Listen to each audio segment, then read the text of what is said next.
Moi, mä olen Järvisen Timo ja Parempi Business -verkkolehden päätoimittaja.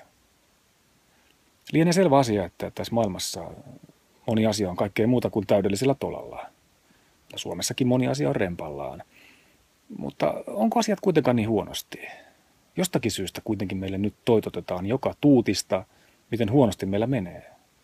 Ja mä vähän luulen, että mitä kovemmalla äänellä sitä toistellaan, niin sen enemmän se valtaa alaa ihmisten mielissä ja alkaa myöskin toteutua.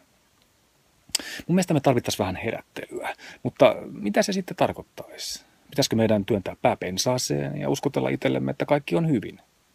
No ei varmaan, mutta ehkä meidän pitäisi vetää pää pois siitä toisesta pensaasta ja lakata ajattelemasta, että kaikki asiat on huonosti. Ehkä me tarvitaan vähän etäisyyttä tähän asiaan. Mä oon joskus nähnyt semmoisen kuvan, missä maapalloa tarkastellaan tuolta jostakin Saturnuksen renkaiden viereltä ja kieltämättä sieltä katsottuna niin asiat rupeaa näyttää vähän erilaiselta. Mutta vaikka ei mentäisi niinkään kauas, niin kun otetaan vähän etäisyyttä ja vähän isompaa aikaikkunaa, niin mun mielestä voidaan todeta, että asiat on ihan kohtuullisen hyvin kuitenkin. Ehkä meidän pitäisi nyt jotenkin vaan pyrkiä tiedostamaan tämä tilanne, missä me ollaan, tavallaan niin kuin hyväksymään se, ettei rimpuilla eroa tästä nykyhetkestä, vaan todetaan, että tässä ollaan ja tästä mennään eteenpäin. Mutta mihin suuntaan tässä sitten pitäisi mennä ja mihin suuntaan yritetään taapertaa? Mä luulen, että enimmäkseen ihmiset ja yritykset tavoittelee jonkin sortin hyvinvointia. Mä en nyt tarkoita bruttokansantuotetta tai jotakin kilpailukykyä tai kuluttajien ostovoimaa. Eihän tämmöiset sanat tarkoita ihmisille mitään. Me ei ole Excel-taulukon soluja. Kyse on jostakin inhimillisemmästä.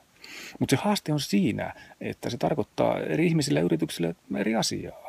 Et mä en tiedä, mitä se tarkoittaa sulle. Hädin tuskin, mitä se on itselleni. Sekin on vaikea asia mietittäväksi. Mutta semmoinen asia, mikä meitä kaikkia yhdistää, on mun mielestä muutos. Ja sen takia meidän ei kannattaisi takertua epäonnistumisiin, mutta ei myöskään onnistumisiin. Vähän niin kuin Nalle Puhkin sanoi jotenkin näin, että se mikä menee ylös, se tulee myöskin alas. Että näin se maailma vaan menee. Siihen kannattaa sopeutua. Et ehkä se hyvinvointi voisi olla osittain sitäkin, että lakataan rimpuilemasta muutosta vastaan ja niin kuin mennään sen mukana. Se koskee ihmisiä, yrityksiä ja koko yhteiskuntaa. Mä luulen, että meidän kannattaisi vaan pyrkiä näkemään se hyvä, mikä on tässä hetkessä toisissa ihmisissä, työnantajassa, vaikka se ei aina miellytäkään, pomossa, työkavereissa ja omassa itsessään.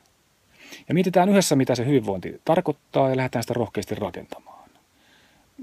Ei pyritä ikään kuin täydellisyyteen, hyväksytään epätäydellisyys, mutta tartutaan edessä oleviin mahdollisuuksiin ja tehdään töitä, ponnistellaan kovasti, mutta sitten välillä levätään, koska muuten ei jaksa.